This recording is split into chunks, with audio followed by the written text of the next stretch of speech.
In this video, I'll show you how you can get Russian characters in your Roblox username. Now first head over to settings right here. Scroll down, make sure it's over 18. Make sure you have account location in a place that speaks Russian. Now obviously if you already changed it, you cannot change it again. So what you need to do is contact Roblox support and they can change it for you. Then what you want to do is head over to translate.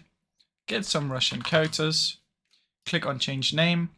Now keep in mind I recently changed my name, so I cannot change it to anything because it has been in the past 7 days. But what you want to do is copy this, select this, and then Control V, save really fast, just like that. If you do it fast enough, it'll be able to save your name. Obviously, like I said, I cannot change it now, but if you do it like that, needs to be really fast. Like this, it will be able to change. Just do it a few times and see if it works. Now I really hope you enjoyed this video. If you did, please leave a like and subscribe as it helps me out a ton. Thank you so much for watching.